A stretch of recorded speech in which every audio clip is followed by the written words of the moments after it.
Periyar Maniammai Institute of Science and Technology, Tanjavur. B.Tech Biotechnology with specialization in computer science and biology. தென்னிந்திய திரைப்பட தொழிலாளர்கள் கூட்டமைப்பான Pepsi சார்பில் கண்டன ஆர்ப்பாட்டம் நடைபெற்று வருகிறது. சென்னை எழும்பூரில் நடைபெற்ற போராட்டத்தில் இயக்குநர்கள், நடிகர்கள் உள்ளிட்ட பல முக்கியஸ்தர்கள் பங்கேற்றனர். போராட்ட களத்தில் பேசிய பெப்சி தலைவர் R.K. செல்வமணி, பெப்சி தொழிலாளர்கள் அனைத்து தயாரிப்பாளர்களுடன் இணைந்து பணிபுரியும் சூழலை ஏற்படுத்த வேண்டுமென கோரிக்கை விடுத்துள்ளார். கோழிக்கோட்ல ரஜினி சார் படம், வாகமன்ல விஜய் சேதுபதி படம், ஊட்டில நம்ம சமுத்திரகனி படம், ராமேஸ்வரத்தில் ரவீந்திர ஆதிப்பின் செட்டி படம், எல்லா படமும் இன்னைக்கு யாரால நிக்குதுன்னா வேணான்னு சொல்றது உங்க தயாரிப்பாளர் சொங்க. நீ அங்க போய் கேளுங்க ஒரு தடவை, ஏன் வேணாங்கிற, என்ன பிரச்சனை, படம் எடுக்கிற எனக்கு அவன் வேணும், பதவியில வந்து உட்காந்துருக்க உனக்கு வேணாம்னா என்ன அர்த்தம் கேட்கணும் இல்லையா?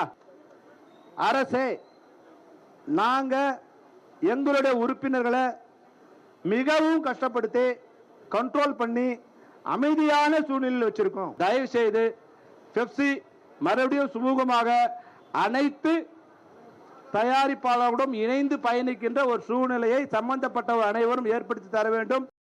தமிழ் திரைப்பட தயாரிப்பாளர்கள் சங்கத்திற்கு ஒத்துழைப்பது இல்லை என பெப்சி அமைப்பும் அகில இந்திய திரைப்பட ஊழியர்கள் கூட்டமைப்பில் உள்ள அனைத்து அமைப்புகளும் முடிவு செய்துள்ளன. திரைப்பட தயாரிப்பாளர்கள் சங்கத்தினரின் படப்பிடிப்பு பணிகளில் ஈடுபடுவதில்லை என முடிவு செய்யப்பட்டுள்ளதாகவும் அவர்கள் அறிவித்திருப்பது பரபரப்பை ஏற்படுத்தியுள்ளது. மேலும் பெப்சி தொழிலாளர்களுக்கு எதிராக தமிழ் திரைப்பட தயாரிப்பாளர்கள் சங்கத்தைச் சேர்ந்த சில நிர்வாகிகள் செயல்படுவதாகவும் கண்டனம் தெரிவிக்கப்பட்டுள்ளது. Periyar Maniammai Institute of Science and Technology, Tanjavur. B.Tech Biotechnology with specialization in computer science and biology.